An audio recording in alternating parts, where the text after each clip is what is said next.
How to enable full screen picture for incoming calls on iPhone. Hello everyone, I am Bishaka and welcome to our channel.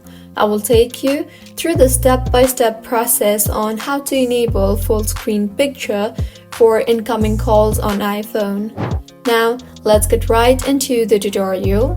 If you do not want your phone calls to appear as banner and want them to appear as full screen instead, then go ahead and launch the settings application on your device. Scroll down and find the phone application there and tap on that. You will then see the option for incoming calls. Tap on that. Go ahead and now select the option for full screen, and with this, FaceTime and other apps you use to receive calls will now appear in full screen.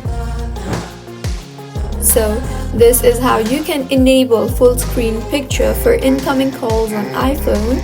If you find this tutorial helpful, please like the video and do comment if you have any queries. Also, do subscribe to our channel Login Giants for similar helpful tutorials. See you on the next one.